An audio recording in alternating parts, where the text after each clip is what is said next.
Guys, dito na naman tayo sa aming daily routine. Magluluto pala kami dyan ng sinigang na salmon guys. May ulam pa kami. Kaso gusto ng mga person, ibang ulam naman na may sabaw. Dahil po may sakit si ate ay, ilang araw pong di makakain ng masarap. At saka po, wala po siya kinakain. Kaya ito guys, gutom ang person. Gustong may sabaw.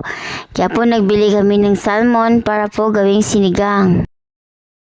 Ilang araw po siyang nakahilata, nanibago po yung katawan niya sa paglabas ng bahay, nagkasakit po siya, sumama po yung pakiramdam niya, tsaka nawalan din po siyang ganang kumain.